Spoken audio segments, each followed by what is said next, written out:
नमस्कार दोस्तों, अगर आप सोना खरीदने की योजना बना रहे हैं, शादी के लिए ज्वेलरी लेने वाले हैं या फिर सोने चांदी में निवेश करते हैं, तो आज की यह खबर आपके लिए बेहद महत्वपूर्ण है, क्योंकि केंद्र सरकार ने सोने और चांदी के बेस इंपोर्ट प्राइस में बड़ी कटौती कर दी है। इस फैसले के बाद सराफा बाजार में चर्चा तेज हो गई है। कई लोग यह सवाल पूछ रहे हैं कि क्या अब सोना और चांदी सस्ते होने वाले हैं? क्या आम लोगों को राहत मिलने वाली है या फिर यह सिर्फ कारोबारियों के लिए फायदेमंद कदम है? दोस्तों, आज के इस वीडियो में हम आपको बेहद आसान भाषा में पूरी कहानी समझाएंगे। आखिर बेस इंपोर्ट प्राइस क्या होता है, सरकार ने इसे क्यों घटाया, इसका असर बाजार पर कितना होगा और सबसे महत्वपूर्ण सवाल, क्या आपको अभी सोना खरीदना चाहिए या इंतजार करना चाहिए? तो वीडियो को अंत तक जरूर देखिएगा। दोस्तों, सबसे पहले बात करते हैं सरकार के नए फैसले की। सरकार द्वारा जारी नवीनतम अधिसूचना के अनुसार सोने का बेस इंपोर्ट प्राइस $823 प्रति 10 ग्राम से घटाकर $743 प्रति 10 ग्राम कर दिया गया है। वहीं चांदी का बेस इंपोर्ट प्राइस $976 प्रति किलोग्राम से घटाकर $892 प्रति किलोग्राम कर दिया गया है। यह बदलाव कस्टम ड्यूटी की गणना के लिए लागू किया गया है। अब यहाँ एक महत्वपूर्ण सवाल पैदा होता है कि आखिर यह बेस इंपोर्ट प्राइस होता क्या है।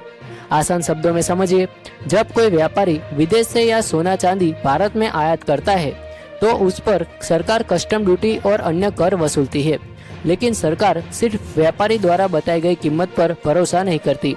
इसलिए सरकार एक मानक कीमत तय करती है जिसे बेस इंपोर्ट प्राइस कहा जाता है।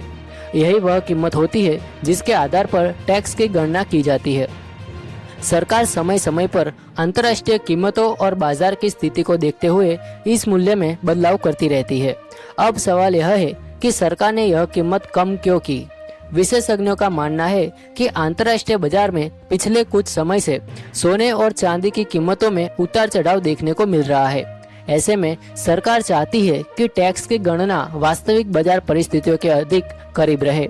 इसके अलावा यह कदम आयात प्रक्रिया को अधिक पारदर्शी बनाने और टैक्स से जुड़ी विसंगतियों को कम करने में भी मदद कर सकता है। लेकिन दोस्तों, अब आते हैं उस सवाल पर जो आम जनता सबसे ज्यादा पूछ रही है, क्या इससे सोना सस्ता हो जाएगा? इस सवाल का जवाब है जरूरी नहीं, और यही बात है जिसे समझना बेहद जरूरी है। देखिए, ज्वेलरी की दुकान पर जो कीमत आप देखते हैं वह सिर्फ इंपोर्ट ड्यूटी से तय नहीं होती।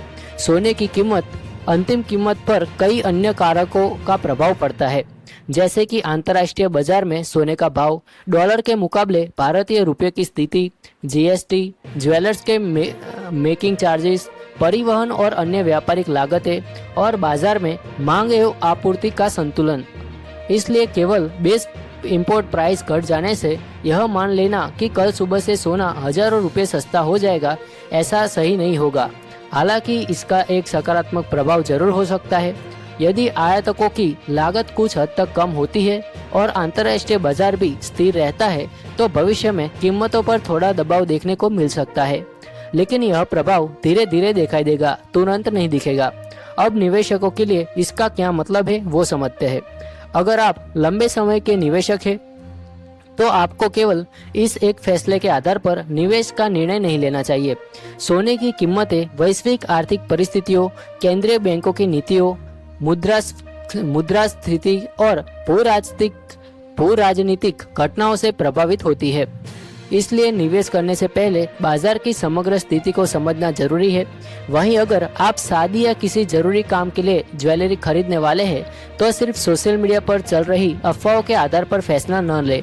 दुकान पर जाकर वास्तविक कीमत, मेकिंग चार्ज और अन्य शुल्कों की जानकारी प्राप्त करें। दोस्तों, एक और महत्वपूर्ण बात है कि अक्सर जब सरकार किसी कर या आयात संबंधित बदलाव की घोषणा करती है तो बाजार में कई तरह की अफवाहें फैलने लगती है। कुछ लोग दावा करते हैं कि सोना बहुत सस्ता हो जाएगा, तो कुछ लोग कहते हैं कि कीमतें तेजी से बढ़ने वाली है। लेकिन समझदारी इसी में है कि तथ्यों के आधार पर निर्णय लिया जाए। यही कारण है कि हम आपके लिए हर महत्वपूर्ण आर्थिक खबर को आसान भाषा में लेकर आते हैं। तो कुल मिलाकर इस पूरे मामले का निष्कर्ष क्या निकलता है? तो सरकार ने सोने और चांदी के बेस इंपोर्ट प्राइस में कटौती की है। इससे आयातकों और कारोबारियों की टैक्स गणना प्रभावित होगी, लेकिन इसका मतलब यह नहीं है कि बाजार में तुरंत सोना और चांदी बहुत सस्ते हो जाएंगे। आम उपभोक्ता को वास्तविक राहत मिलने के लिए अन्य कई आर्थिक कारणों का भी अनुकूल होना जरूरी है। इसलिए किसी भी निवेश या खरीदारी का निर्णय लेने से पहले पूरी जानकारी जरूर जुटाएं। दोस्तों, आपको क्या लगता है, क्या आने वाले दिनों में सोने और चांदी की कीमतों में बड़ी गिरावट देखने को मिल सकती है? अपनी राय हमें कमेंट बॉक्स में जरूर बताएगा। अगर आपको यह जानकारी उपयोगी लगी हो तो वीडियो को लाइक करें, अपने दोस्तों और परिवारों के साथ शेयर करें और ऐसे ही तथ्यात्मक एवं महत्वपूर्ण माहिती अपडेट पाने के लिए हमारी चैनल इंडिया फोकस को सब्सक्राइब करना न भूले। मैं मिलता हूँ आपसे अगली बड़ी खबर के साथ। धन्यवाद।